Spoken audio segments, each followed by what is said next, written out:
Dernière frontière avant l'océan Atlantique, la côte d'Irlande a façonné le destin de l'île tout entière.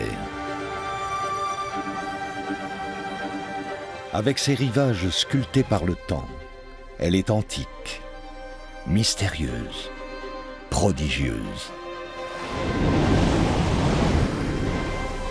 Voici son incroyable histoire, contée par ceux qui lui consacrent leur vie.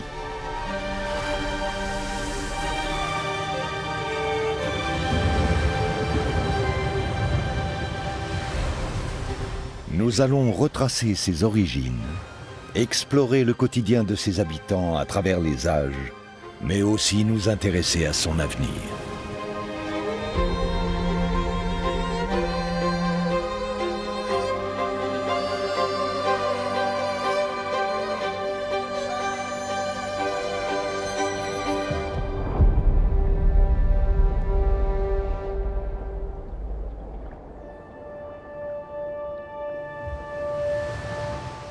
La côte d'Irlande conserve encore bien des mystères, mais ses origines sont inscrites dans le paysage.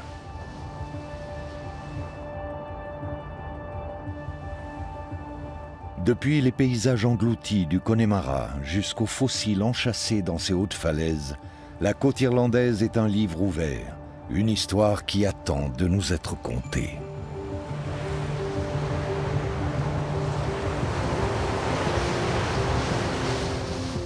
Le littoral est un milieu dynamique par nature.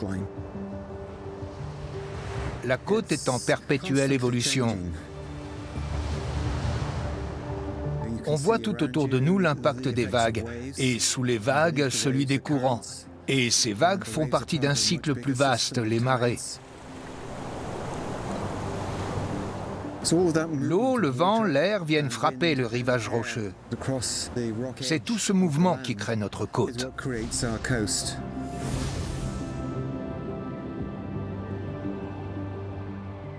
Cette plage est faite d'une roche vieille de 60 ou 70 millions d'années.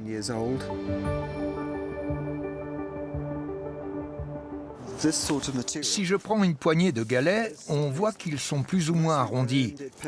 Certains sont encore assez anguleux, comme celui-ci. Ils vont continuer à être ballottés d'avant en arrière, à rouler et à s'éroder pour finir par devenir des galets tout ronds de cette taille. Il faut beaucoup d'énergie pour déplacer toute cette masse de pierres. En général, ça se produit avec les grandes impulsions de l'océan, comme les tempêtes. Les plages sont sculptées par ces grands déplacements d'eau qui attaquent la côte de front ou parallèlement à la ligne de rivage.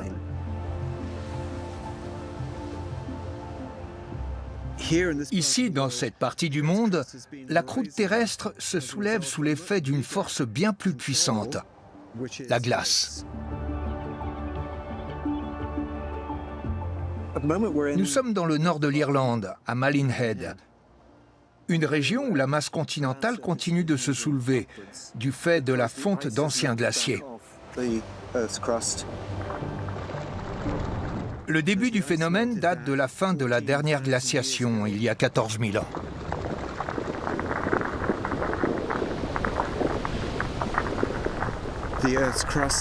La croûte terrestre, qui était comprimée par le poids de la glace, s'est retrouvée allégée, ce qui a provoqué son soulèvement. À mesure qu'on s'éloigne de cette partie de l'île et de la zone de rebond post-glaciaire, on a l'effet inverse. La croûte terrestre est d'abord stable, puis elle s'enfonce. Depuis les Midlands jusqu'à la côte sud, à Cork et au comté de Kerry, la terre s'est enfoncée et la mer a submergé des paysages entiers. Ces processus naturels ont façonné la côte que nous connaissons aujourd'hui, mais ils ont aussi sculpté le paysage sous-marin. Si on enlevait l'eau et qu'on asséchait l'océan, on pourrait voir la forme des plateaux continentaux. À partir des glaciations du Quaternaire, il y a 2 millions d'années, la formation des glaciers a fait baisser le niveau de la mer. Cet abaissement a provoqué des phénomènes de cassure et d'abrasion sur le plateau continental. Ensuite, la fonte des glaces a fait remonter le niveau des océans et l'eau a recouvert en partie le plateau. L'Irlande a beaucoup hérité de ce passé et elle est encore façonnée par ces processus.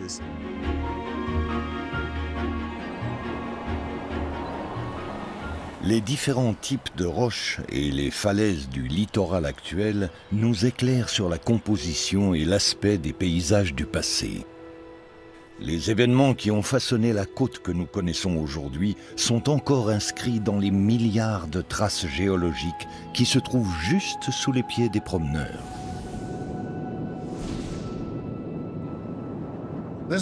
Ici, on est à l'extrémité méridionale des falaises, à la pointe de Hag's Head. En fait, les falaises de Moher sont les reliques d'un ancien delta.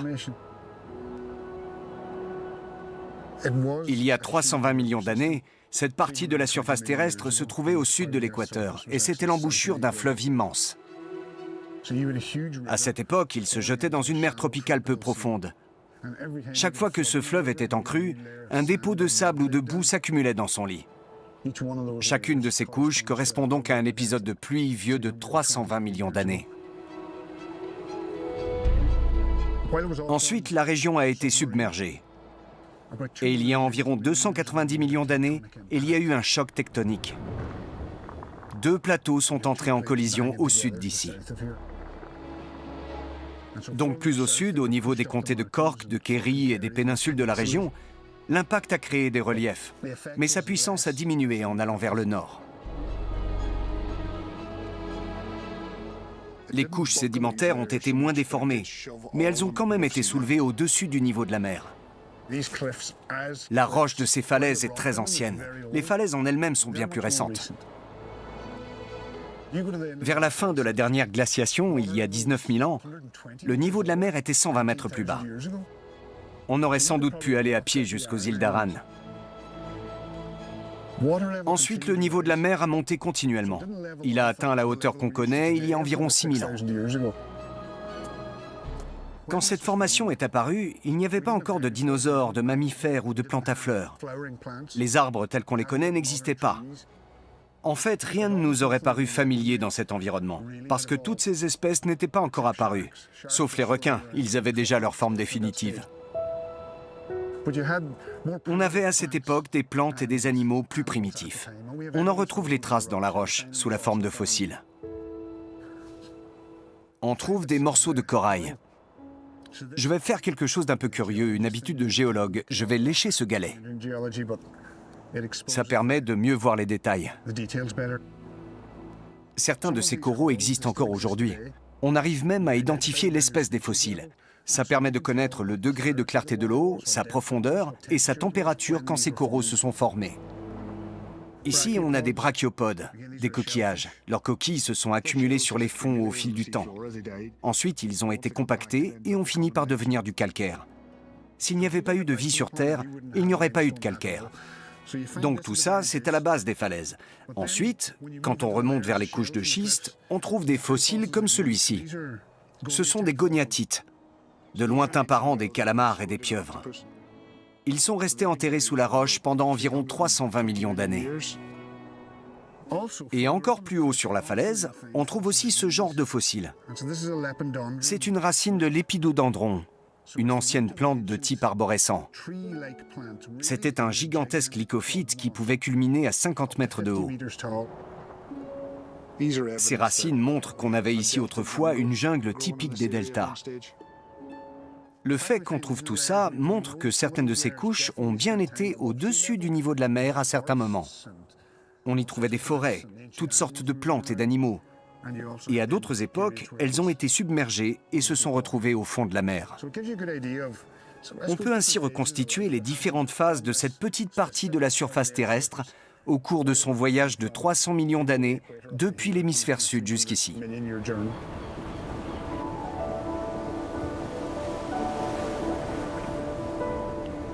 Le long voyage de l'Irlande a placé sa côte ouest sous l'influence de l'océan Atlantique il y a environ 65 millions d'années. Plus modestement, l'être humain est arrivé sur ces rives il y a quelques 10 000 ans. Depuis, un riche folklore a vu le jour. Il constitue un trait d'union entre la préhistoire et le monde d'aujourd'hui, et il colore le paysage côtier pour les générations à venir.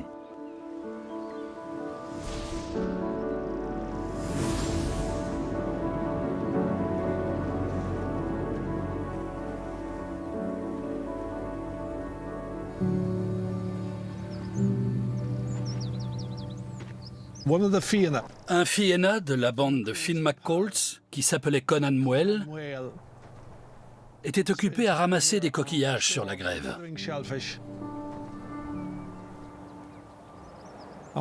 Pendant qu'il les ramassait, une grosse pierre s'est abattue dans l'eau à côté de lui. Puis, soudain, une autre pierre est tombée. C'était une Cailleach, une sorcière de Clare qui lui jetait des rochers depuis l'autre côté de la baie de Galway. Oui, parce que les Cailleach avaient la mauvaise habitude de lancer des pierres sur les gens. Les jets de pierres ont continué d'un côté et de l'autre, comme ça, toute la journée. Une de ces pierres a écorché le nez d'une sorcière du côté de Clare et elle a contre-attaqué avec un énorme rocher. Quand Conan Muel s'est penché pour ramasser une pierre et la lancer à son tour, sa poche, qui était remplie de coquillages, s'est déchirée, ce qui a donné ce grand tas de fuiron. Il y avait 1 milliard de coquillages, surtout des bigorneaux, ici sur la plage. Qu'est-ce que cette grande butte avec tous ces coquillages à l'intérieur? Qu'est-ce que ça fait là?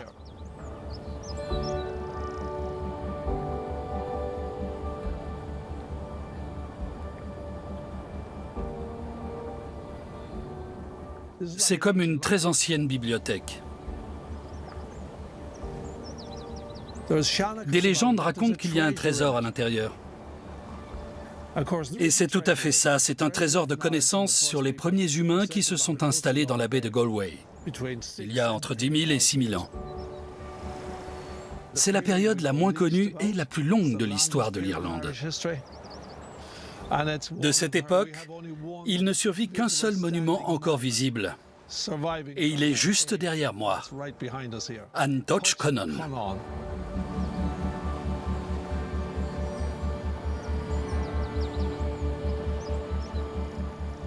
Ces premiers chasseurs-cueilleurs sont venus de Grande-Bretagne. Ils ont traversé la mer d'Irlande. Ils ont dû trouver ce paysage désespérant. Ici, pas de grands mammifères à chasser. Ils étaient donc largement tributaires des ressources que procure la côte. Ils pêchaient la morue et la truite. L'anguille était aussi très présente dans leur alimentation. La vie est rude au Mésolithique. Il faut chercher sa pitance chaque jour. Ce n'est pas comme l'agriculture où on a des réserves. Il faut être sans cesse en mouvement. Et le degré d'harmonie de ces populations avec le monde naturel est aujourd'hui inconcevable. Elle ramassait des coquillages sur la grève. Ici, c'était presque exclusivement des bigorneaux. Donc, ces humains ramassaient des algues. Ils faisaient cuire les coquillages dans une marmite pour en extraire la chair. Au fil du temps, les coquilles vides se sont accumulées et ont fini par former un immense tas. Le tas a pris des proportions gigantesques, ce qui laisse à penser qu'il s'est constitué sur plusieurs générations, peut-être plusieurs siècles. Cette accumulation de coquilles est tout à fait exceptionnelle dans le paysage irlandais. Elle représente des générations de chasseurs-cueilleurs.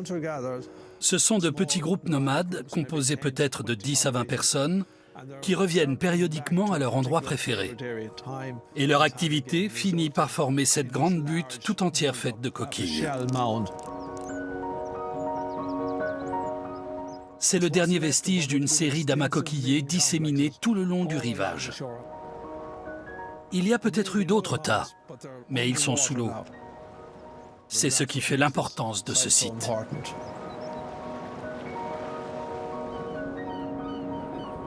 Pendant 10 000 ans, les êtres humains ont bâti leur vie sur les côtes irlandaises. Des liens de solidarité se sont créés, permettant aux groupes de survivre aux périodes difficiles et même de prospérer.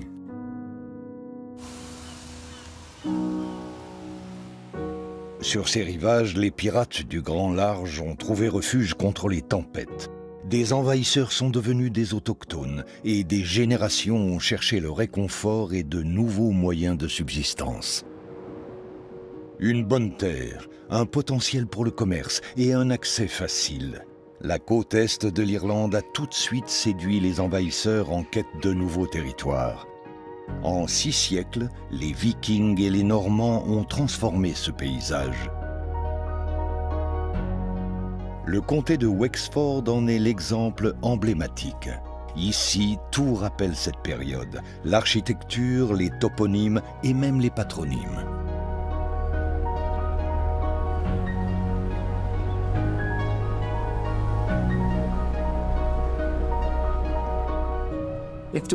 S'il est une période de l'histoire de l'Irlande dont on entend encore l'écho lointain, c'est bien celle de l'arrivée des Normands.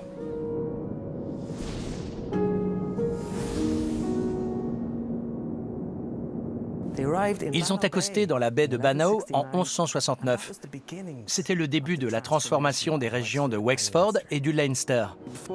Avant l'arrivée des Normands, la région était très peu urbanisée. Les Vikings avaient établi des villes à Wexford et à Waterford, mais au début du Moyen Âge, la majorité de la population vivait dans des ringforts, des forts circulaires qui étaient des fermes fortifiées. L'arrivée des Normands a tout changé. Leur héritage a subsisté très longtemps ici.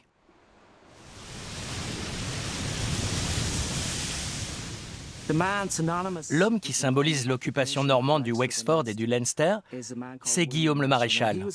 C'était un chevalier très célèbre qui est devenu seigneur du Leinster. Lors de sa première traversée en direction de l'Irlande aux alentours de 1200, son navire a fait face à de grandes difficultés en mer.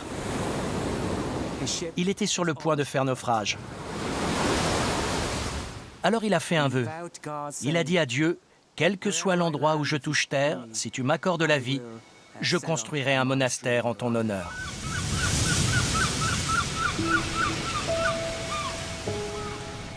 Bien sûr, il a eu la vie sauve. Il a accosté du côté de la baie de Bannow.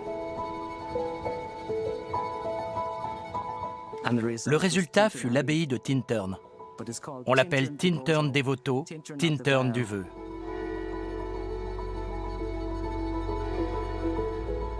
Pour les Normands, la construction d'abbayes de ce type était le moyen de consolider leur présence dans le pays. Leur stratégie, c'était de donner un grand domaine à un ordre monastique comme les cisterciens, les dominicains ou les augustins. Et ils réorganisaient les terres et les cultures. Ils apportaient de nouvelles techniques agricoles.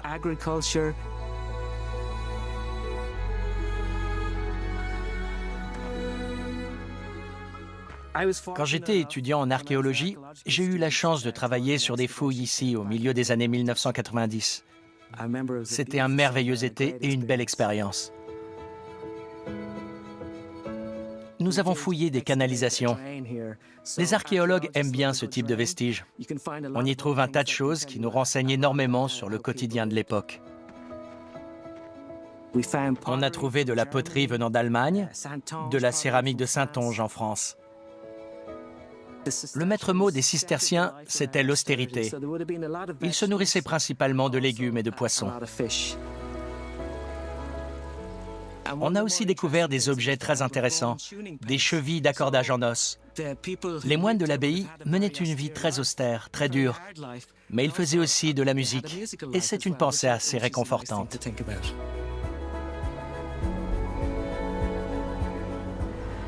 Nous arpentons toujours les rues que les Normands ont créées. Les agriculteurs cultivent toujours les champs que les Normands ont délimités. Guillaume le Maréchal a créé les comtés de Carlow, Kilkenny, Kildare et Wexford. Les Normands ont aussi mis en place les boroughs ou districts et les baronnies. Leur culture s'est vraiment épanouie sur ces terres. Quand on regarde les anciennes devantures de commerce, elles portent des noms normands comme Roach, Cad, mon propre patronyme Colfer et bien d'autres encore. Guillaume le Maréchal est aussi à l'origine d'un monument que j'aime énormément, le phare de Hook. l'édifice reprend les techniques de construction des châteaux normands. Il l'a fait bâtir pour faciliter la navigation dans le port de Waterford.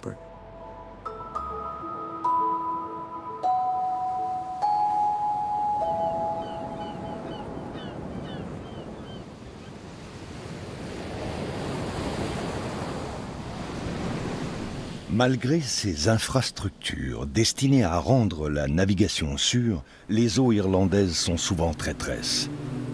Les bateaux qui empruntent les grandes routes maritimes s'y aventurent à leurs risques et périls. Les marins sont à la merci des bancs de sable, récifs et rochers qui émaillent le littoral.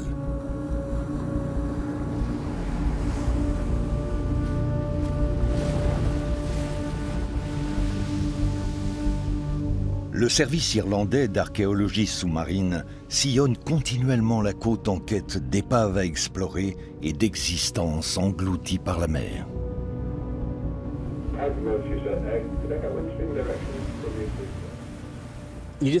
On ne sait jamais ce qu'on va trouver quand on plonge vers une épave. Parfois, elle vous laisse vraiment sans voix. Ce sont des sites extraordinaires.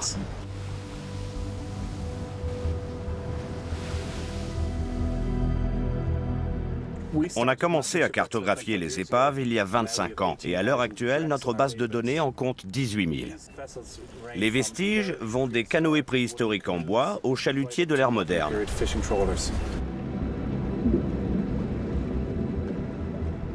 On trouve une grande variété d'embarcations.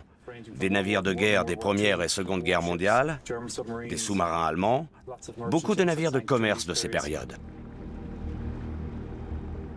Les épaves sont de véritables refuges pour la vie sous-marine.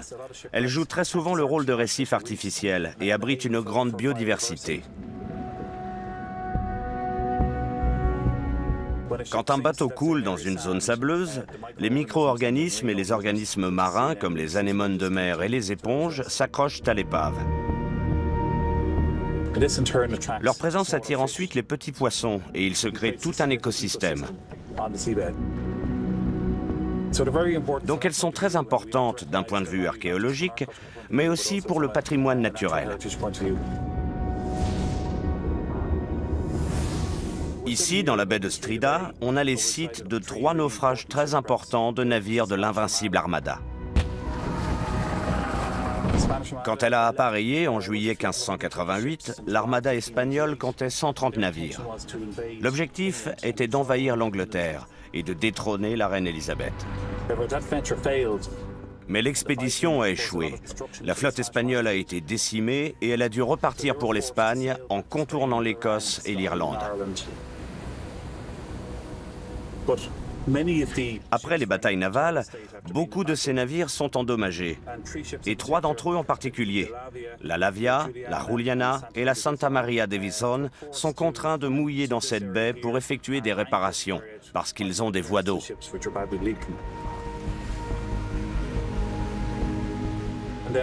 Le 21 septembre, un ouragan s'abat sur la côte d'Irlande. Les ancres sont arrachées et les bateaux jetés à la côte. La plupart des marins ne savaient pas nager. Ils n'ont pas pu atteindre le rivage et se sont noyés. La tradition locale a gardé le souvenir de ces naufrages. De génération en génération, il se disait que les épaves de l'Armada se trouvaient dans la baie, mais personne ne les avait jamais trouvées. Puis en 2015, une forte tempête a frappé la région de Strida et déplacé des bancs de sable. Une grande quantité de sable a été chassée hors de la baie.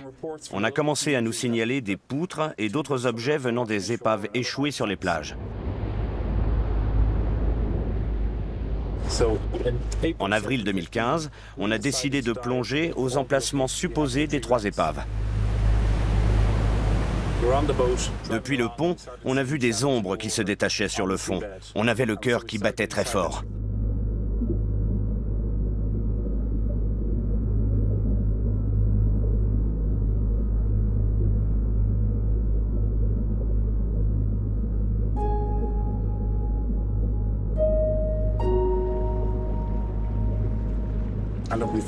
Dès la première plongée, on a trouvé un canon portant l'emblème de Sainte Matrone. C'était une sainte vénérée à Barcelone. Donc on s'est tout de suite dit qu'on était sans doute sur l'épave de la Ruliana.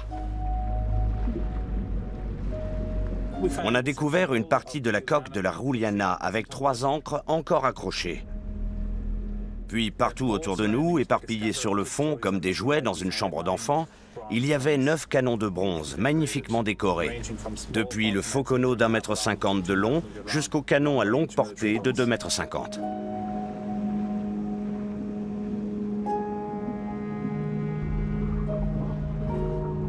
On a passé environ 3 semaines à plonger pour dégager les canons et les remonter à terre. Ils ont ensuite été nettoyés et envoyés au Musée national d'Irlande.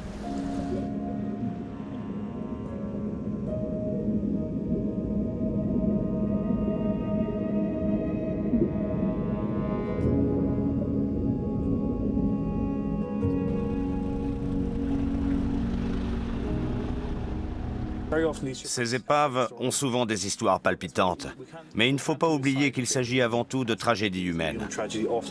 On estime qu'ici à Strida, plus de 1000 marins ont perdu la vie dans ces 3 naufrages. C'est énorme.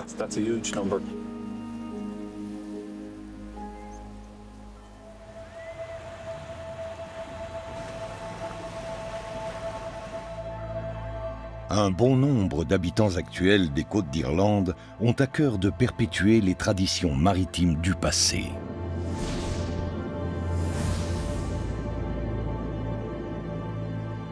Chaque été, le village de Baltimore accueille le Wooden Boat Festival, une fête qui célèbre la longue histoire locale de construction d'embarcations en bois.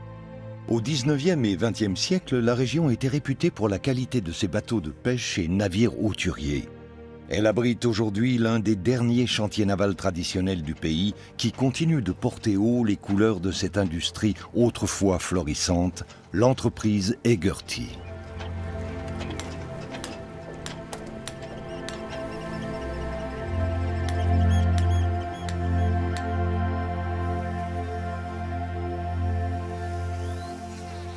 Baltimore était renommée dans toute l'Irlande pour la construction de bateaux de pêche de bonne facture. Dans les années 1970, il y avait plus de 100 personnes qui travaillaient dans ce secteur. La majeure partie des chantiers spécialisés dans le bois a disparu. La fibre de verre a pris le dessus.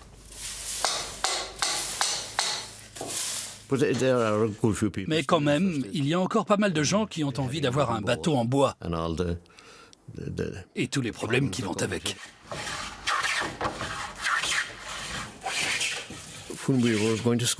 Quand on était petit, en 1970-71, on passait nos samedis sur le chantier. On se coupait les doigts, on était dans les pattes des adultes, ce genre de choses.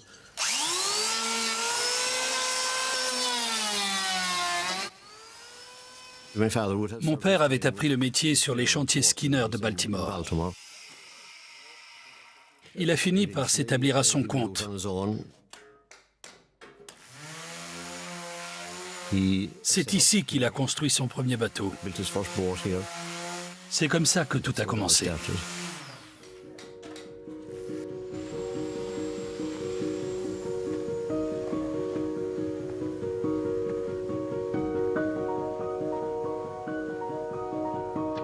Pour la technique de construction, on apprend à se représenter la forme du bateau. Quand mon père a commencé, il ne faisait pas de dessin des bateaux. Il avait une série de moules pour les petits bateaux, et pour les gros, c'était une affaire d'équation, de fractions et tout ça. On construisait le bateau en fonction du moteur ou du type de pêche auquel il servirait.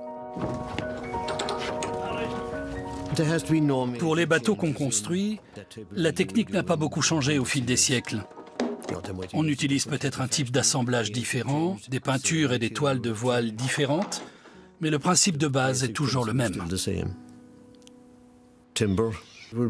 Le bois, c'est du mélèze et du chêne.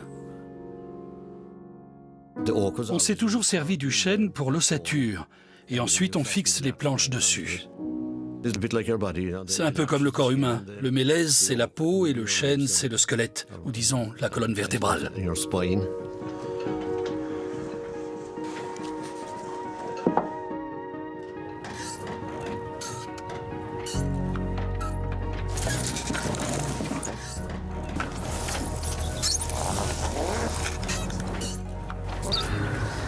Le savoir-faire accumulé au fil des générations s'est transmis de père en fils.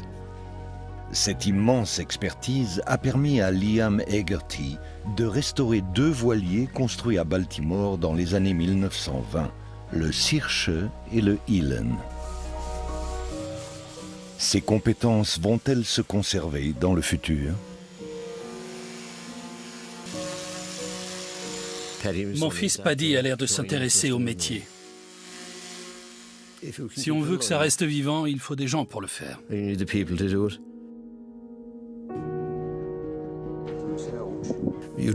On n'a pas envie de devenir une pièce de musée. Quand on fait ça toute sa vie, on sait qu'il y a des hauts et des bas.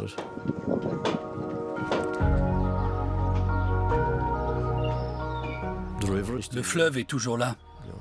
L'eau est toujours là. C'est l'âme de cet endroit.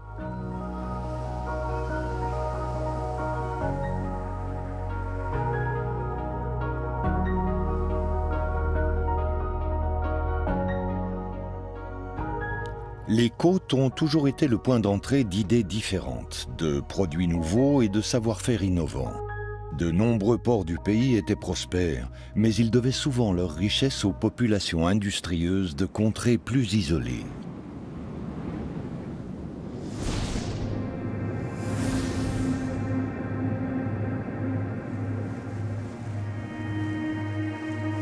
Aujourd'hui, les habitants de ces régions s'attachent à réinventer les activités traditionnelles.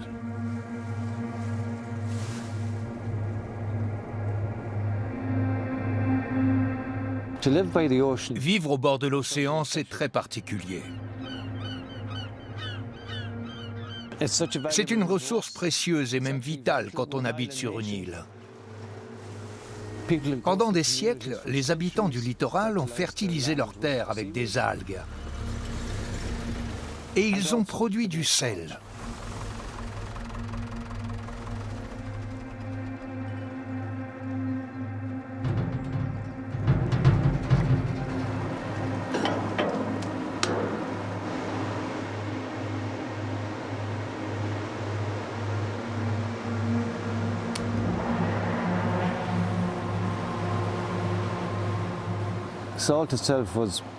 Pendant toute une époque, le sel était la denrée la plus précieuse au monde. Il était rare et il était essentiel. Les soldats romains étaient payés en sel. C'est l'origine du mot salaire. S'ils ne faisaient pas bien leur travail, ils ne recevaient pas leur ration de sel, leur salarium. C'est aussi pour ça qu'on le surnommait l'or blanc.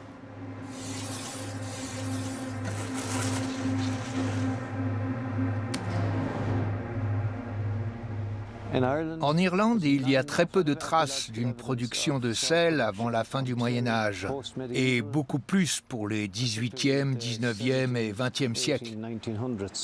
C'est là que cette activité a vraiment décollé. On a des sites de production de sel dans tous les comtés le long des côtes. Il semble qu'il y ait eu 2 exploitations sur l'île d'Achill. Des marais salants sont mentionnés sur la carte établie par William Bold. Les marais salants étaient des zones peu profondes et abritées, dans lesquelles l'eau de la mer se trouvait retenue à marée basse. Le soleil et le vent entraînaient une première évaporation. L'eau était ensuite recueillie et acheminée vers une installation où on la faisait chauffer pour concentrer le sel, sans doute sur un feu de tourbe de charbon ou de bois. C'était comme ça qu'on produisait le sel. Et c'est encore notre façon de faire.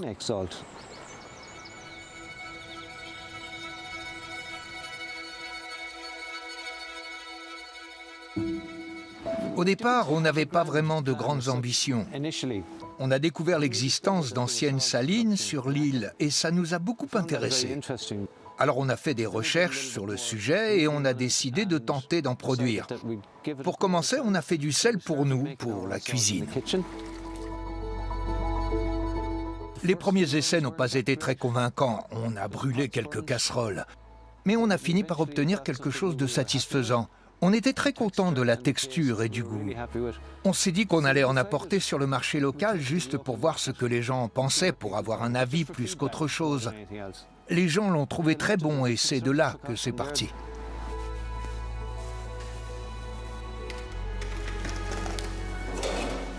On recueille l'eau de mer au bout de la jetée, environ 6000 litres à la fois. Puis, on la fait évaporer à environ 90%. C'est là que la solution devient assez saline pour donner du sel. Ensuite, on la fait cristalliser un certain nombre de jours. C'est le processus qu'on utilise depuis toujours.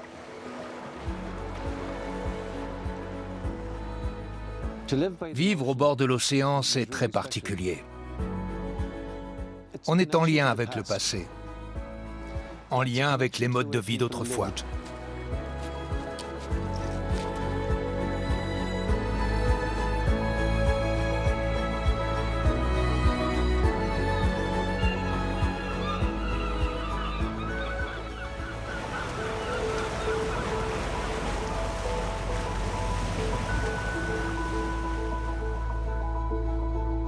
Les côtes attirent les âmes en quête de solitude. Dans les premiers temps chrétiens, le rivage occidental d'Irlande était considéré comme l'extrémité du monde. Les sites sacrés disséminés dans le paysage rappellent l'importance de la côte comme refuge religieux.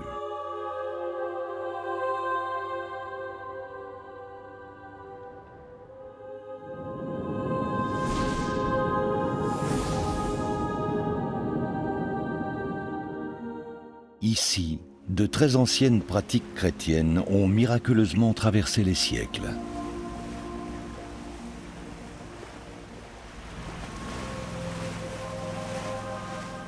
Nous sommes aujourd'hui le 15 août.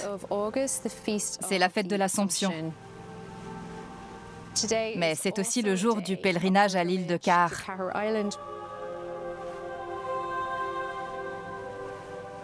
Le pèlerinage est une tradition universelle. On la retrouve dans toutes les grandes religions du monde. En substance, c'est un trajet vers un lieu sacré.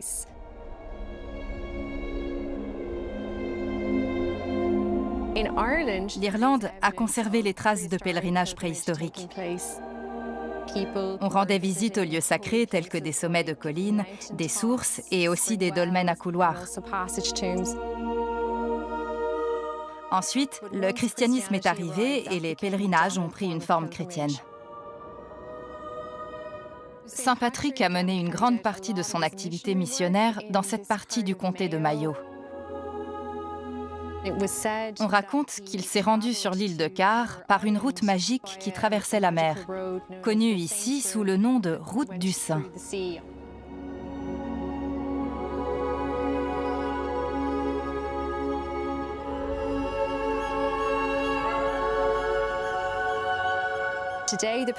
Aujourd'hui, le pèlerinage se déroule autour d'une messe célébrée dans le monastère médiéval.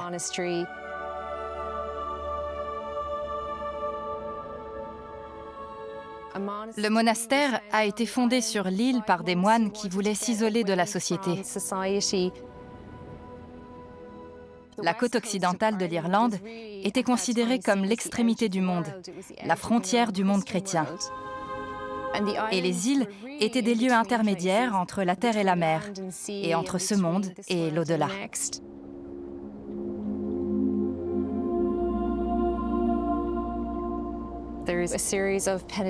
On trouve des stations de prière appelées l'Arta sur tout le littoral. Elles jalonnaient déjà le parcours des pèlerins du Moyen-Âge.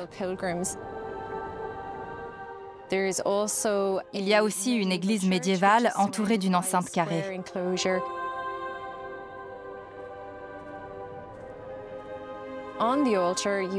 Sur l'autel, il y a une grosse pierre conglomérat. Elle est appelée Loch Nanem, la pierre des saints. C'est une pierre peu commune, une pierre de malédiction. Selon la tradition, si on avait été lésé, on se préparait par la prière et le jeûne, puis on se rendait sur l'île et on retournait la pierre.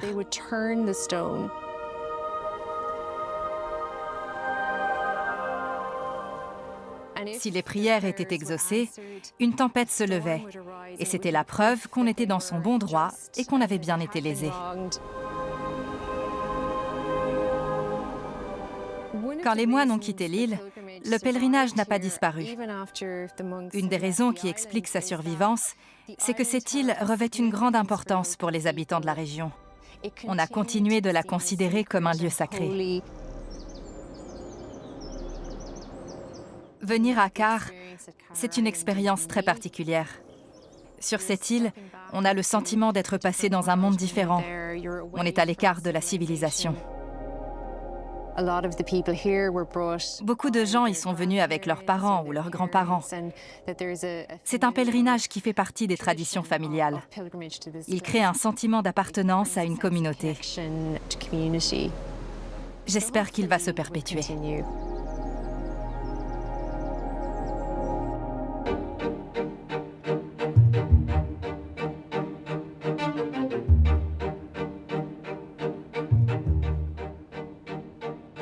La côte d'Irlande a toujours nourri l'imaginaire des hommes. Écrivains, peintres, photographes, sculpteurs. Ces paysages sauvages ont stimulé la créativité d'un nombre incalculable d'artistes.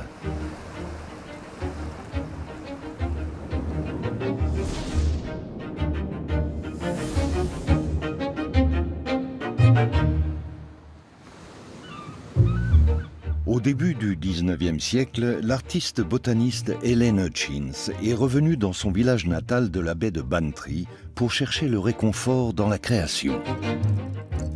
Cette pionnière de la botanique fascine la jeune génération et continue d'être une source d'inspiration.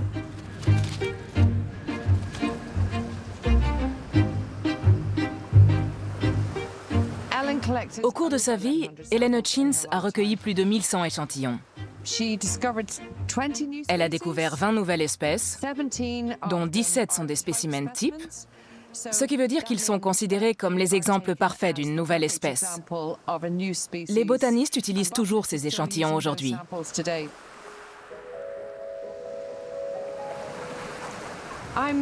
Je suis aussi une artiste botaniste, et le travail d'Helen Hutchins est pour moi une source d'inspiration.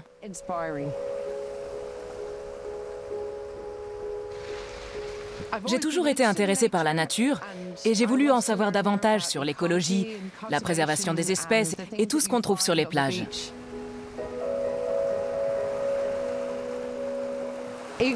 Quand j'étais enfant, je récoltais déjà des tas de choses. J'avais toujours les poches pleines de coquillages, de pinces de crabe et de tout ce que je trouvais. On reste en alerte en espérant trouver quelque chose de beau. On ne va pas récolter des algues au hasard. On réfléchit à ce que ça va donner sur une page. Est-ce que la forme, la couleur sont belles? Est-ce que la texture est intéressante?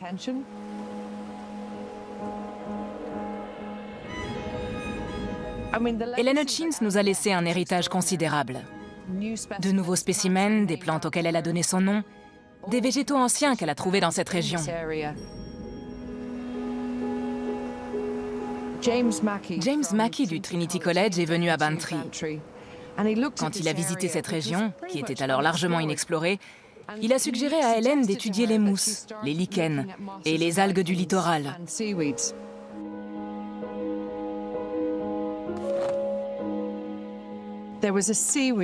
Il y avait une algue qui s'appelait le codium tomenteux. Les spécialistes ne savaient pas s'il s'agissait d'une algue ou d'un corail. On ne pouvait pas déterminer si c'était une plante ou un animal. Et un jour, Helen a découvert un codium avec les réceptacles renflés des cellules reproductrices. Elle savait que si elle envoyait l'algue au botaniste, elle ne serait plus en état d'être examinée à son arrivée. Donc, elle a tiré parti de son talent de dessinatrice et elle a peint exactement ce qu'elle voyait sur le spécimen.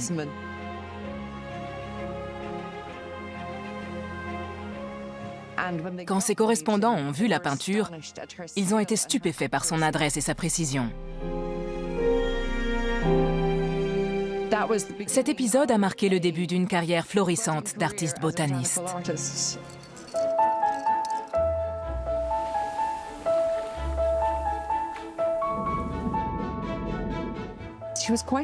C'était une personne indépendante. dotée d'un fort tempérament. Elle était du genre à claquer la porte, attraper son sac, et la voilà partie en balade. Je l'imagine crapahuter sur les rochers, sauter à bord d'un bateau. Elle voulait absolument faire des trouvailles, gagner la reconnaissance de ces grands spécialistes de la botanique. Elle était capable de repérer des variations infimes. Elle devait avoir un besoin quasiment obsessionnel de les identifier. Helen Hutchins a herborisé pendant près de 10 ans. Son potentiel était immense. Il lui restait tant de plantes à découvrir. Elle parlait de se mettre à peindre des mousses. Le monde s'ouvrait à elle.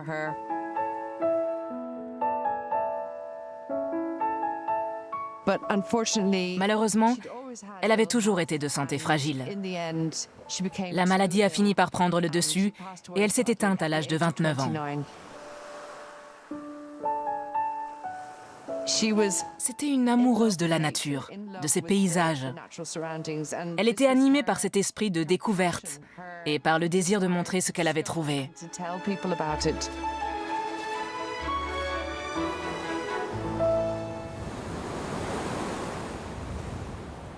Nombre de paysages côtiers n'ont guère changé depuis l'arrivée des envahisseurs vikings.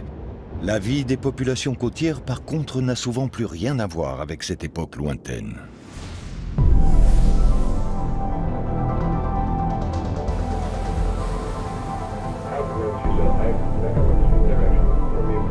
L'Irlande est aujourd'hui la nation européenne la plus dépendante du commerce.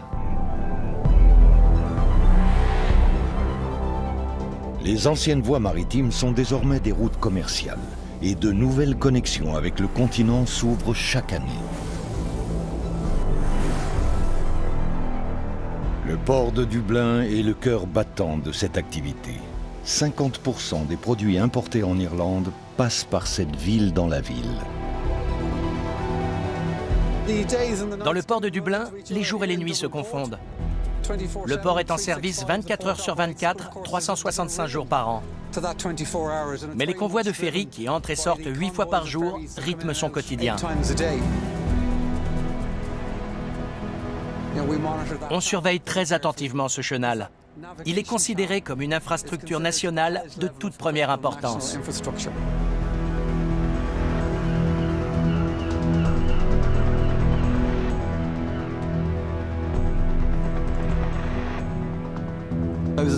J'ai travaillé en mer pendant 25 ans avant de venir au port de Dublin. J'ai été capitaine sur de grands ferries pendant 10 ans. Et j'ai eu la chance d'être nommé capitaine du port de Dublin en 2016.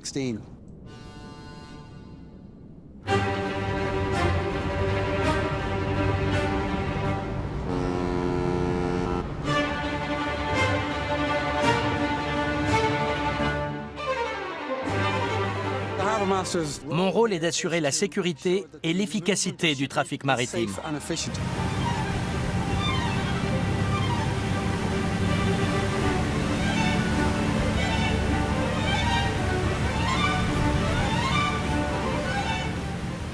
Il y a beaucoup d'activités dans le chenal. On a jusqu'à 46 mouvements de bateaux par jour. Notre service du trafic maritime régule les entrées et les sorties des bâtiments. Par jour de grand vent, il ne faut pas que deux grands navires se croisent au mauvais endroit du chenal.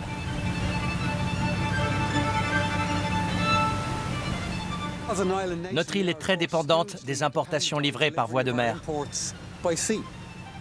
On pourrait presque dire que ces navires sont des entrepôts flottants. Ils forment une chaîne continue sur l'océan. Quand on se promène dans un centre commercial, tous les produits qu'on y trouve sont arrivés par la mer.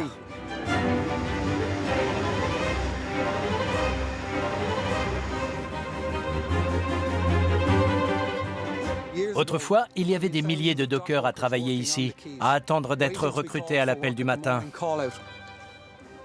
Et il y avait beaucoup de grues alignées le long des grands quais. Ces docks, ce sont des siècles de tradition. Il y a 3 siècles, la baie de Dublin était considérée comme très dangereuse pour la navigation à voile. Les bancs de sable mouvants ont causé beaucoup de naufrages. La construction du Great South Wall, la Grande Digue Sud, a permis de protéger le port. Et cette digue a été complétée ensuite par une autre, côté nord, le North Bull Wall. L'aménagement de ces deux digues a réglé le problème d'envasement de la baie. Elles ont détourné le limon et le sable charriés par le fleuve hors de la baie de Dublin en protégeant le chenal.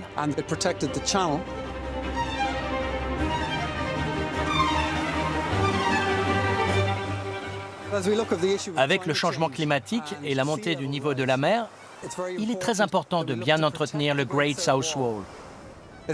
C'est lui qui nous a protégés pendant 3 siècles.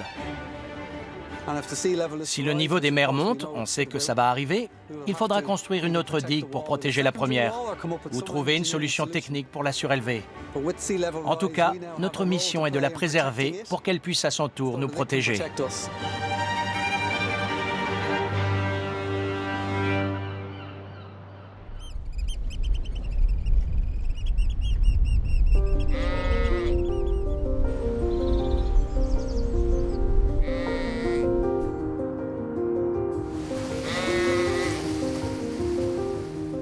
Pour les populations côtières, ce sont des temps difficiles qui s'annoncent. Le littoral d'Irlande reste en majorité à vocation agricole. Des générations de fermiers ont vécu ici, dans des conditions difficiles. Ils ont appris la résilience dans la douleur. Aujourd'hui, les éleveurs et agriculteurs de la côte sont en première ligne face au changement climatique.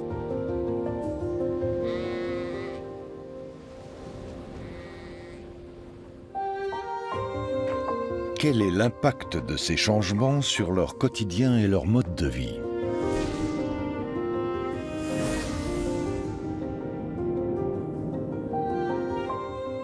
La tradition dans l'ouest de l'Irlande, en tout cas dans cette ferme, c'était l'autosuffisance. On avait donc des moutons, des vaches, des volailles, ce qui permettait d'avoir des œufs, et on faisait son propre pain. L'océan nous donnait des homards, des crabes, des maquereaux et des algues. On ne planifie pas vraiment les menus. On mange ce qu'on attrape ou ce qu'on a dans le potager. Si on pêche quelques homards, c'est la fête.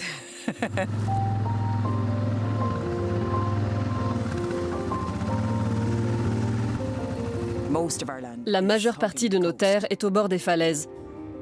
Donc on voit très clairement les effets du changement climatique.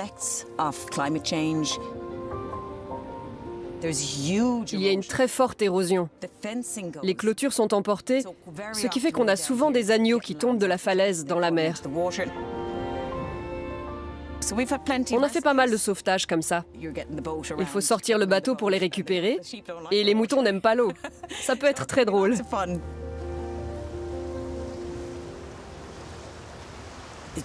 Ce qu'on observe aussi, ce sont les épisodes météo plus intenses. On a toujours eu beaucoup de pluie et de vent dans les régions côtières. Ça fait partie de notre vie. Mais depuis une dizaine d'années, les vents sont plus forts. Les tempêtes et les pluies sont plus violentes. Au lieu d'une journée de pluie, on a un déluge soudain que la Terre a du mal à absorber. Avec le changement climatique, on a un petit peu changé notre façon de faire. Pour rester dans la voie de l'agriculture durable, on a choisi d'élever des brebis belles claires.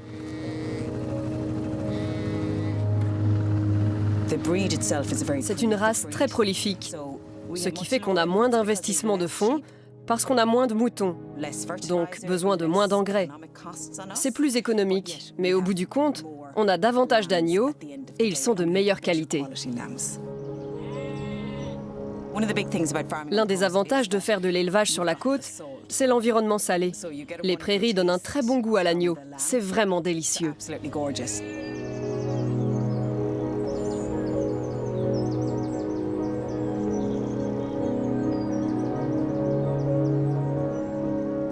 Les agriculteurs aiment leurs terres.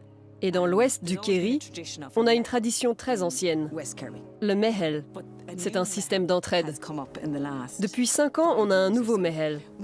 Il regroupe tous les fermiers qui veulent lutter contre le changement climatique. 30 fermiers ont des stations météo qui indique à tous la direction du vent, la température de l'air, le degré d'humidité du sol.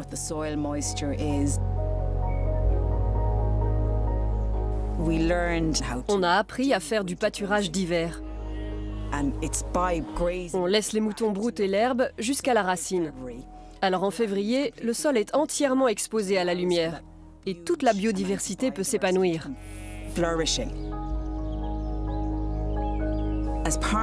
Ce mehel permet de conjuguer les savoir-faire traditionnels, qui sont l'âme de nos fermes, avec l'innovation.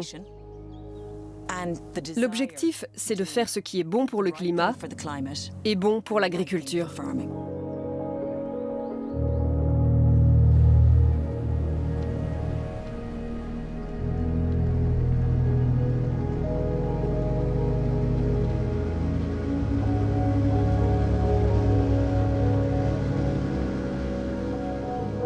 Cette période de l'année, c'est le bonheur pour la pêche. On sort tous les 3 jours à peu près. On laisse tomber ce qu'on est en train de faire et c'est parti. On grimpe à bord du bateau, on range les cordes et on va dans la baie. C'est magnifique. C'est idyllique.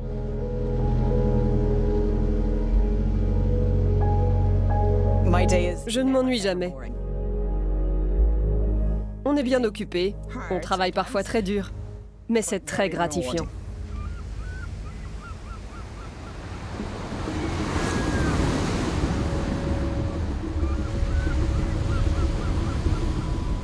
Le changement climatique ouvre un nouveau chapitre décisif dans l'histoire singulière de la côte irlandaise.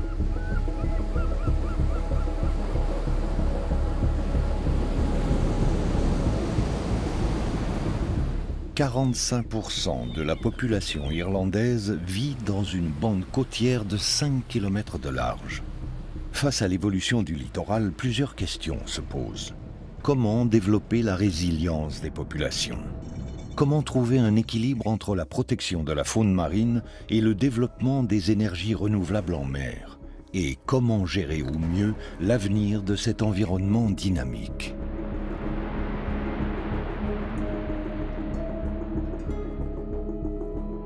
La cartographie a joué un rôle majeur dans l'histoire de la côte.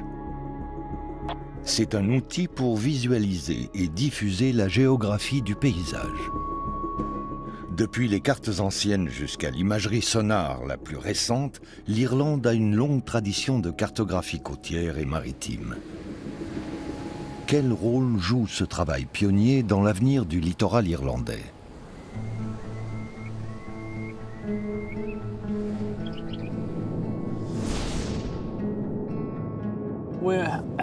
Nous sommes à l'embouchure de l'estuaire de la Foyle sur la côte nord de l'Irlande. C'est là qu'on a réalisé la première cartographie du pays. L'Irlande est le premier pays au monde à avoir été cartographié au 10 millième et l'un des premiers dont le plan a été établi en se servant des mathématiques, selon une méthode scientifique rigoureuse. Et c'est ici que tout a commencé. Le gouvernement de l'époque voulait une image précise des limites urbaines et de propriété pour instaurer une fiscalité équitable.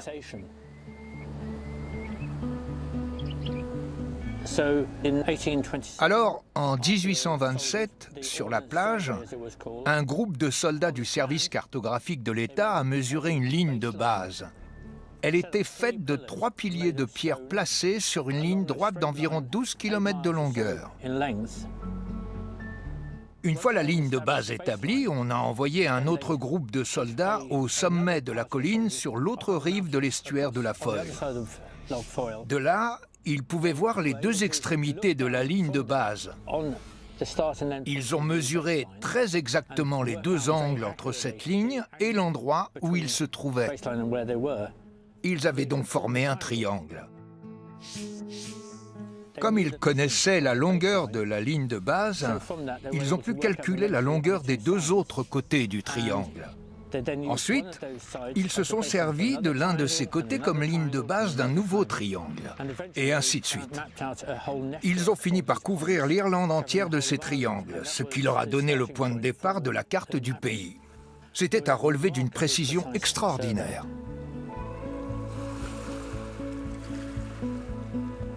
L'île tout entière est donc cartographiée.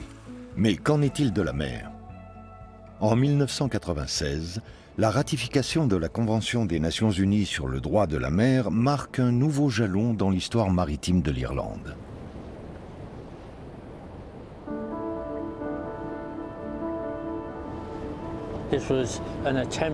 On a donc tenté d'établir sur le plan international des règles de base et des processus d'arbitrage pour délimiter exactement la zone de souveraineté des États maritimes. On a alors découvert que le plateau continental irlandais s'étendait sur 1000 km dans l'Atlantique. Ça représentait une superficie 10 fois plus grande que la partie émergée du pays. Donc, du jour au lendemain, le territoire de l'Irlande a été décuplé. L'Irlande s'est vue attribuer ce qui est sans doute le plus vaste espace maritime de l'Union européenne. Mais rien de tout ça n'avait été cartographié. En 1999, on a effectué un relevé des fonds marins irlandais pour établir une carte très précise de cette région, à l'aide de méthodes scientifiques. Ce projet était le programme scientifique le plus cher et le plus ambitieux jamais lancé par l'État irlandais. Ils ont commencé au large, dans les eaux profondes. Ils ont remonté de la limite du plateau continental jusqu'au littoral. Ce programme est toujours en cours et il sert de base pour planifier l'exploitation d'énergies renouvelables en mer, gérer les pêcheries et poursuivre des objectifs défensifs. Toutes ces activités ont été considérablement facilitées par la cartographie très détaillée des fonds marins.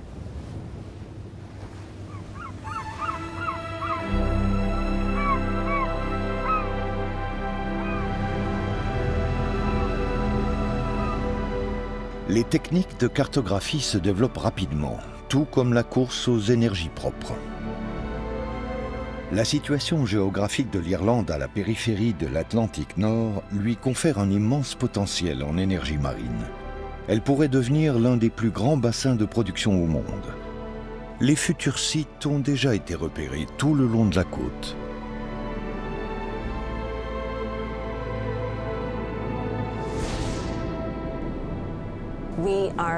Nous sommes à environ 15 km de la ville d'Aberdeen, sur la côte nord-est de l'Écosse. Donc pas sur la côte irlandaise. Et si nous sommes ici, c'est parce qu'il y a derrière moi un parc éolien flottant. Pour l'instant, il est unique au monde. C'est une technologie relativement récente, mais nous souhaitons la développer au large des côtes irlandaises.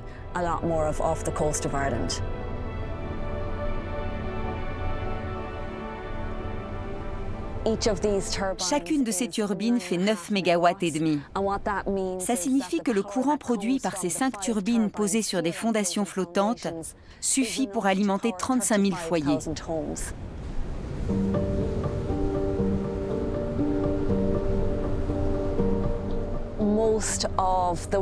La plupart des parcs éoliens sont installés dans des eaux de plus de 80 mètres de profondeur.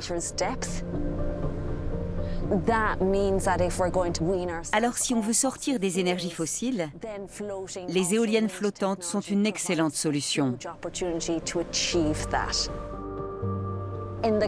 Dans le contexte de l'Irlande, nous avons un vaste espace maritime, avec des profondeurs parfaitement adaptées à l'installation de parcs éoliens flottants.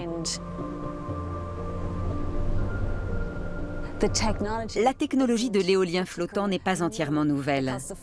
Elle est dérivée d'une technique qu'on maîtrise déjà, celle des plateformes offshore pour le pétrole ou le gaz.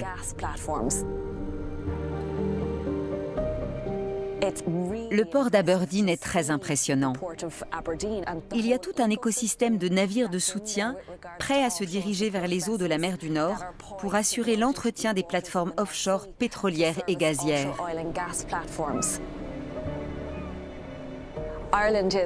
L'Irlande a pris du retard parce que nos ports ne sont pas équipés pour ce type d'activité. Pas encore.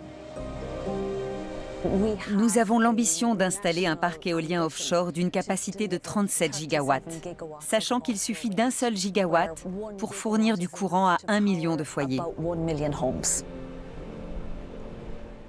L'électricité n'est pas la seule variable dans l'équation. Toute installation offshore doit être conçue avec autant de sympathie et d'empathie que possible pour l'environnement. En Irlande, notre objectif est d'avoir 30% de notre espace maritime protégé à l'horizon 2030. Nous pourrions en profiter pour créer des synergies. Les parcs éoliens en mer pourraient cohabiter avec des aires de pêche réglementées et ces zones deviendraient des pouponnières pour la biodiversité marine. Quand on déploie ce type de technologie, il faut absolument en mesurer les impacts sur la nature et l'environnement marin.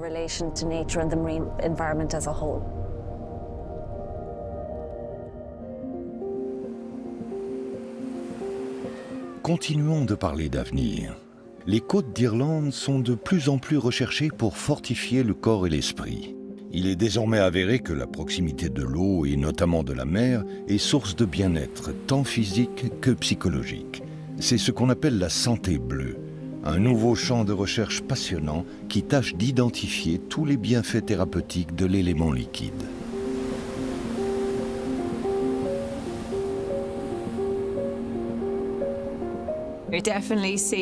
On observe clairement un regain d'intérêt pour nos côtes. On l'a vu pendant la pandémie. Les gens sont allés naturellement vers l'océan. C'est comme si on savait intuitivement qu'il nous faisait du bien, qu'il allait nous guérir, notamment sur le plan psychologique.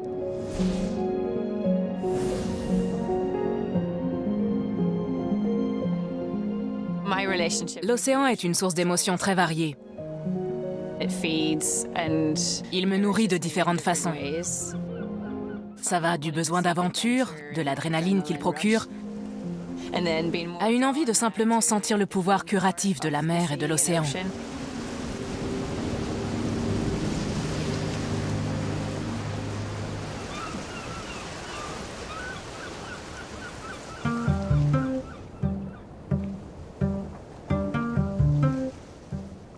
Mon histoire a été complètement façonnée par la mer.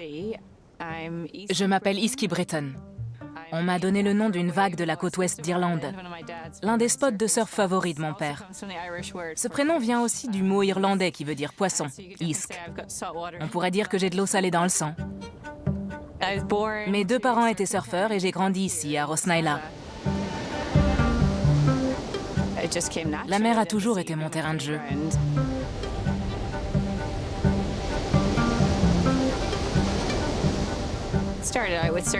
Je suis devenue surfeuse professionnelle dès l'adolescence. Puis j'ai été l'une des premières à pratiquer le surf de grosses vagues au large de la côte ouest d'Irlande.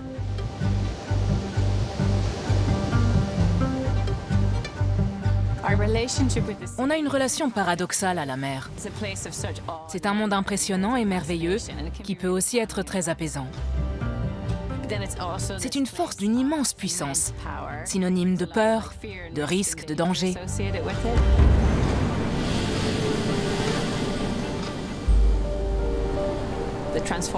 Cette peur est nécessaire pour expérimenter le pouvoir transformateur de l'eau. Pour qu'elle se mue en sensation de pouvoir quand on entre dans un lieu inconnu, inhabituel, voire déstabilisant, il faut accompagner cette tempête d'émotions.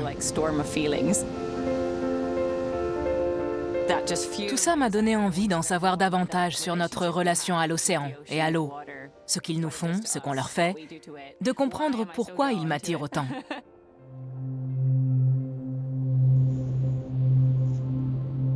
Je me suis donc lancée dans des études sur l'environnement. Puis je me suis spécialisée en sciences sociales de la mer et j'ai travaillé sur notre relation à l'océan. L'être humain a un impact sur la mer, mais elle le façonne tout autant.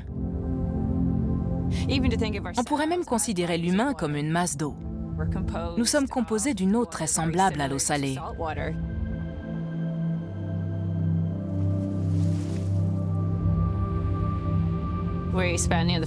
On passe nos 9 premiers mois dans un liquide amniotique qui a la même densité que l'eau de mer. Dans l'histoire de l'évolution humaine, il y a énormément d'indicateurs biologiques qui démontrent notre relation étroite à la mer et à l'océan.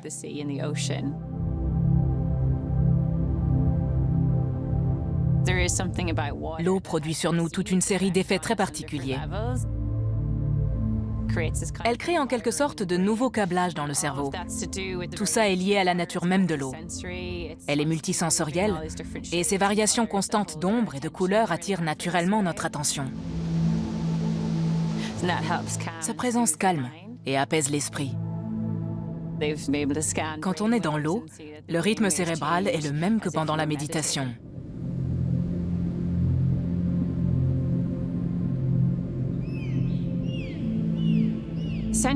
Toute la vie vient de la mer. On retrouve ces marqueurs aquatiques de l'évolution dans nos cellules et dans notre ADN. L'océan nous marque littéralement de son empreinte. Actuellement, il y a des recherches très intéressantes sur le microbiome humain. Le fait de changer d'environnement a un impact sur notre corps et même sur notre identité. Le microbiote constitue plus de la moitié des cellules de notre corps. Aller dans la mer ou dans l'océan modifie aussi notre microbiote. Et il finit par ressembler à celui des mammifères marins. Donc, quand on sort de la mer et qu'on se sent différent, ce n'est pas seulement une métaphore. Nous sommes l'eau. Nous sommes l'océan. On partage ces milieux avec les autres espèces. Il y a toujours cette interaction et cet échange, même si on n'en a pas conscience.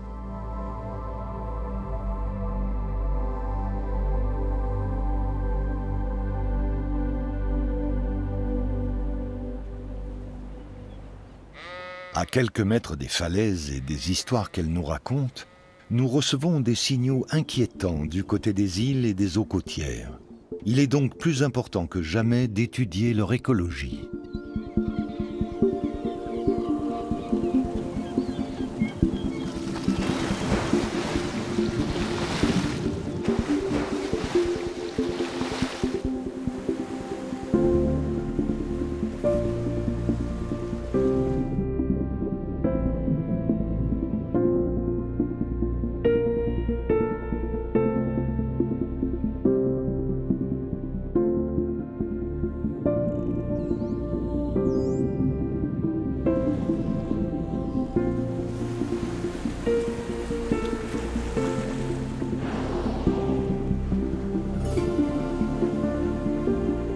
Depuis sa fondation en 1990, l'Irish Whale and Dolphin Group totalise 13 000 observations de mammifères marins.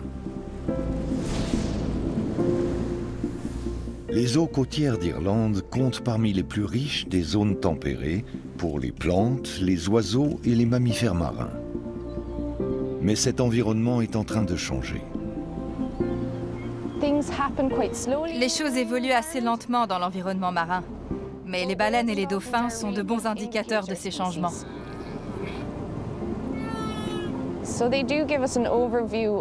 Ils nous donnent un aperçu de ce qui se passe dans l'environnement. Et l'un des changements notables qu'on observe concerne les dauphins communs. Ce sont des dauphins de taille moyenne, avec des taches claires sur les flancs. En général, ils vivent dans des eaux chaudes. Et c'est une espèce dite pélagique, donc on la rencontre plutôt au large. Mais depuis une dizaine d'années, on voit pas mal de dauphins communs dans les zones côtières. Ils se rapprochent du littoral. On en voit plus qu'il y a 20 ans.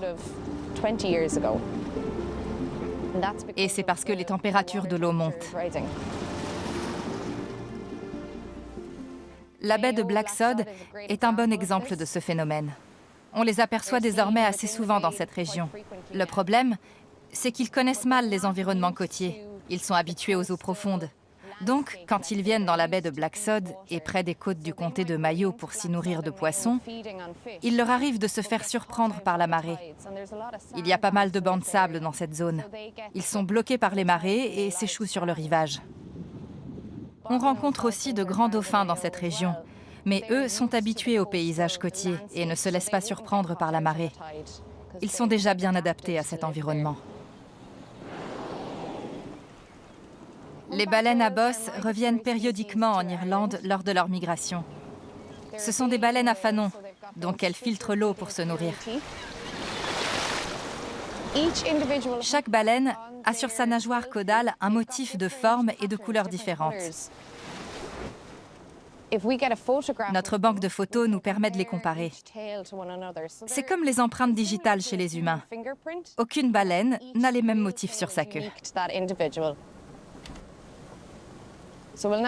Ça nous permet non seulement d'identifier l'espèce, mais aussi de trouver de quel individu il s'agit dans notre catalogue. Ce catalogue nous permet de suivre les baleines depuis leur site de reproduction, au large de l'Afrique, jusqu'à la zone où elles se nourrissent en Irlande. C'est très important si on veut les protéger. L'Irish Whale and Dolphin Group a été créé il y a 30 ans. Nous avons accumulé énormément de données au fil des décennies. Le long terme, c'est vraiment important quand on étudie les baleines, les dauphins et la mégafaune en général, parce que les changements sont très subtils. Il faut des données sur un temps long pour apercevoir les évolutions. C'est un travail énorme, surtout dans l'environnement marin. Les espaces sont immenses.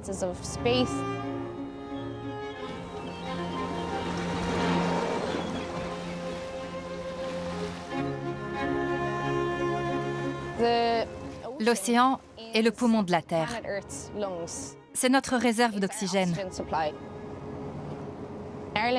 L'Irlande est une île. Personne n'habite très loin de la côte. Donc, on essaye de travailler avec les populations du littoral pour qu'elles prennent conscience de ce qui se trouve sur le pas de leur porte.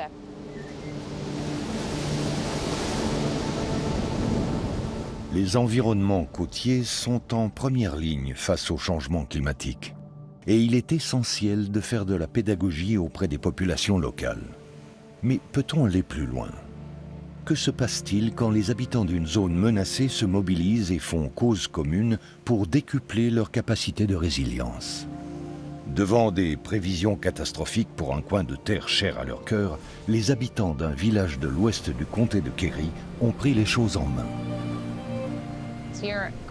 Nous sommes à Maharees. Il s'agit d'un tombolo situé dans le nord de la péninsule de Dingle. Le terme tombolo désigne une île reliée à la terre par un cordon littoral sableux. Ici, cette langue de terre est couverte de dunes, comme vous pouvez le voir. Elle a la particularité d'abriter une faune et une flore très variées. Maharees subit l'érosion côtière depuis des décennies. Notre famille a toujours redouté les tempêtes et les dégâts qu'elles produisent.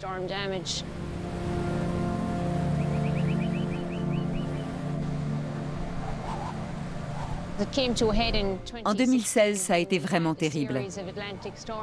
Une série de tempêtes venues de l'Atlantique a soufflé le sable de la dune sur la seule route reliant les habitants au continent.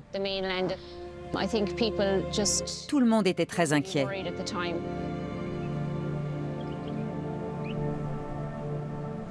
Ces graminées sont de l'Oya.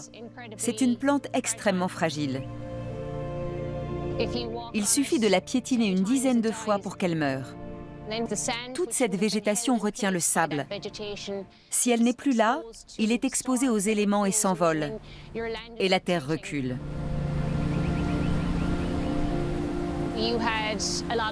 Il y avait des gens qui passaient en voiture sur la dune, qui campaient, qui allumaient des feux de camp.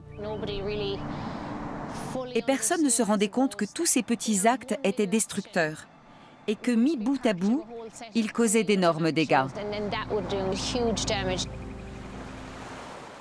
L'avant-dune, la partie qui va du haut de la dune jusqu'à la plage, avait perdu toute sa végétation. Le paysage avait beaucoup changé.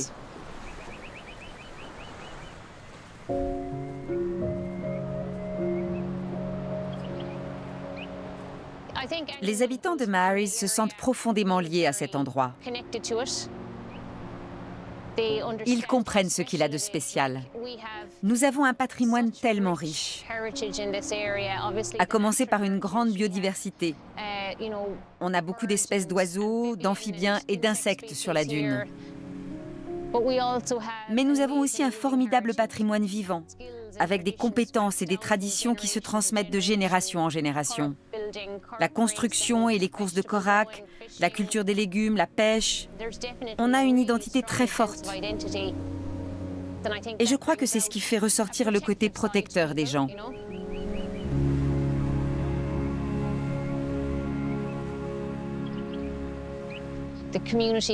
Les habitants se sont retrouvés dans une réunion publique. Eugène Farrell de l'Université de Galway était venu présenter les résultats de ses recherches sur l'impact de la tempête sur les dunes et la plage. Et il a encouragé tout le village à faire front.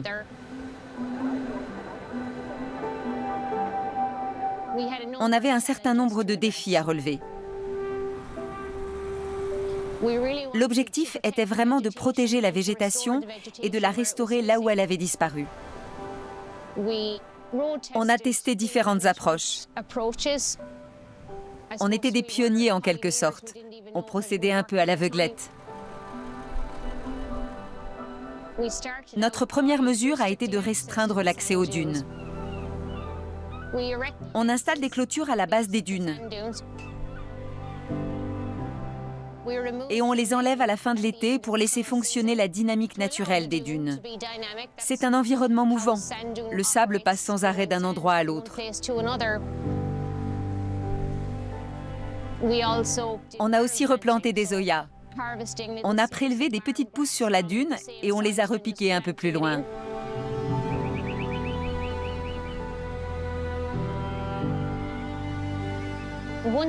J'ai remarqué que le fait de prendre les choses en main tous ensemble crée de la cohésion. Lors de ces journées de travail, on voit que tout le monde se sent dans le même bateau. Et en plus, on a le sentiment d'avoir prise sur notre avenir. On ne reste pas spectateur des événements. On a l'impression de pouvoir influer sur le cours des choses. À présent, la dune est revégétalisée. On a donné aux plantes la possibilité de pousser. On a donc un rempart et on pourra en voir les bénéfices avec les premières tempêtes. Notre village est sans doute le premier à avoir formalisé autant son action. On a créé une société à responsabilité limitée et une fondation. Ça montre qu'on est engagé sur le long terme. D'autres groupes sont en train de se former dans le pays. C'est très motivant de voir cette mobilisation pour la sauvegarde de nos zones côtières.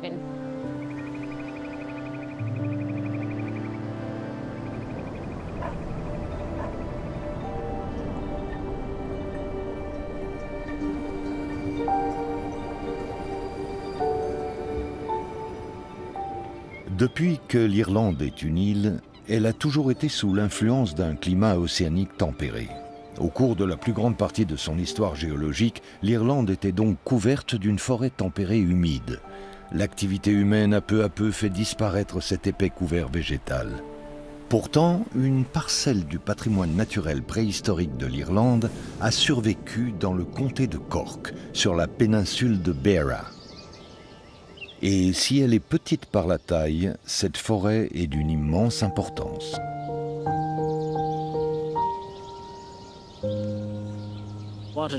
Ce qui m'a attiré dans cette partie du monde, c'est son caractère sauvage.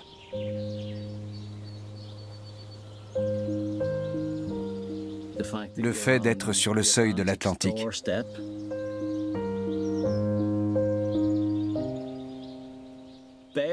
Beara possédait tout ce que je recherchais. Quand j'ai vu ce domaine pour la première fois, j'ai su que, si c'était possible, je voulais y passer le reste de ma vie.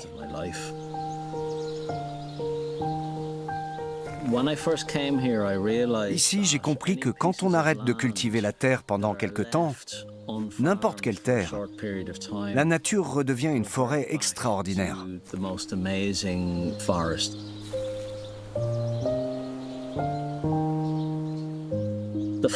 Une grande partie de la famille qui habitait ici jadis a émigré aux États-Unis. Pendant un siècle à peu près, la ferme a très peu servi, du moins pour l'agriculture.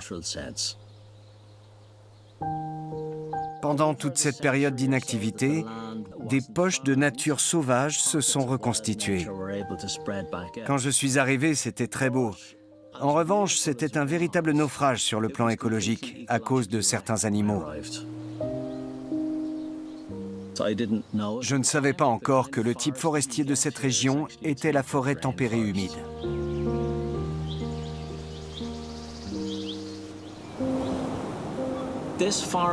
Cette forêt vit sous l'influence de la mer.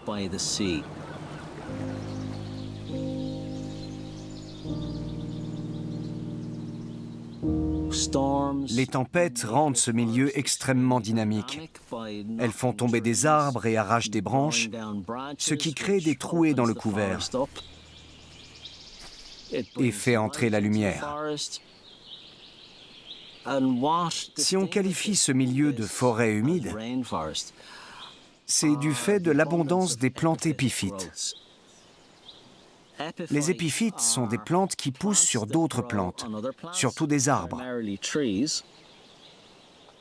Et pour ça, il faut obligatoirement des précipitations abondantes, sous forme de pluie, mais aussi de crachin, de brouillard et de brume. Sans cette humidité, les épiphytes ne peuvent pas survivre, parce qu'ils ne sont pas enracinés dans le sol.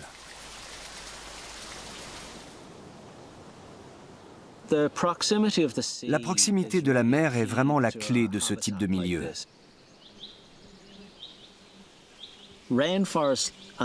La forêt humide et les habitats tels que les tourbières et les zones humides sont des régulateurs du climat. Ils pompent des quantités importantes de carbone dans l'atmosphère et le stockent. Ils le séquestrent. Donc, ils procurent de l'air pur et de l'eau propre. Mais ce n'est pas la seule façon dont les milieux naturels régulent le climat. Il y a aussi l'évapotranspiration. Par leurs feuilles, les arbres libèrent de grandes quantités d'eau dans l'atmosphère.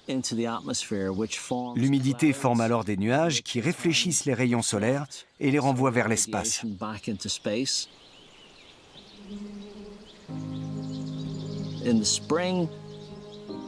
Au printemps, le sol forestier est couvert de jacinthes, d'anémones des bois, de ficaires et de tas d'autres fleurs sauvages endémiques.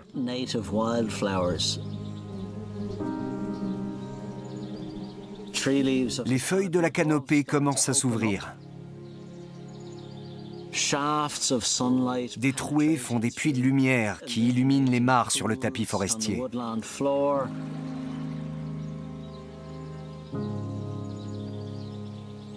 En automne, on voit apparaître une extraordinaire diversité de champignons. Il y en a de toutes les formes, de toutes les tailles et de toutes les couleurs.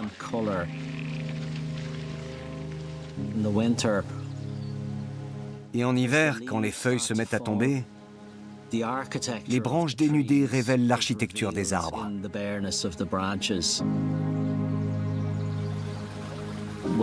Quand il pleut abondamment, comme c'est souvent le cas, les cours d'eau gonflent et se transforment en torrents impétueux, bouillonnant d'écume.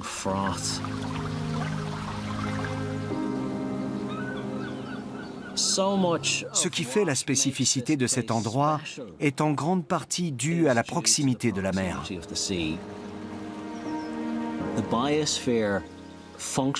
La biosphère fonctionne uniquement grâce aux écosystèmes naturels qui la composent. Si on les fait disparaître, on rend la Terre inhabitable.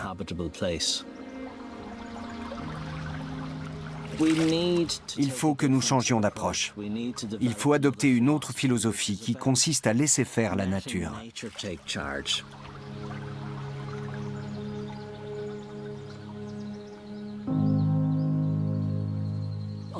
Elle seule est capable de créer un endroit comme celui-ci, aussi sauvage, naturel et riche en biodiversité.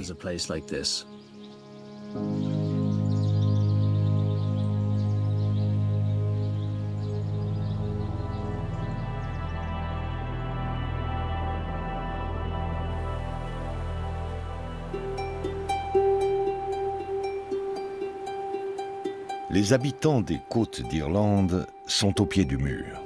Ils doivent agir collectivement pour faire face au changement climatique. Leur capacité de résilience sera cruciale, mais sera-t-elle suffisante?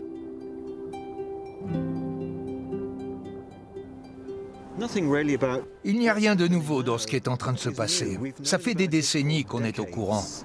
Et c'est assez frustrant d'un point de vue scientifique.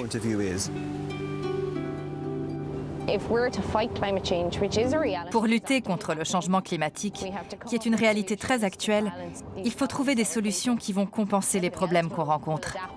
Tout va s'adapter et survivre, mais pas les humains.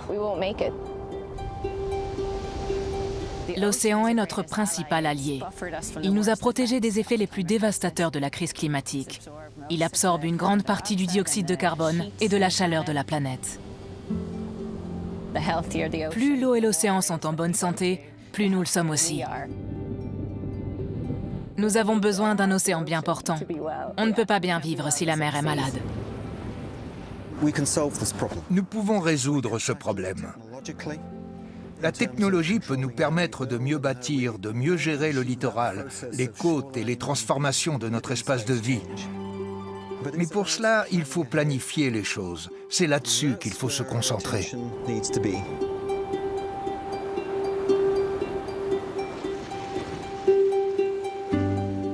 Relever le défi du littoral, c'est prendre des décisions difficiles. Favoriser l'implication locale et mettre à contribution toutes les bonnes volontés. Chacun peut faire sa part en rejoignant des projets de conservation. Ensemble, nous pouvons travailler à la résilience côtière et améliorer les choses pour les générations futures.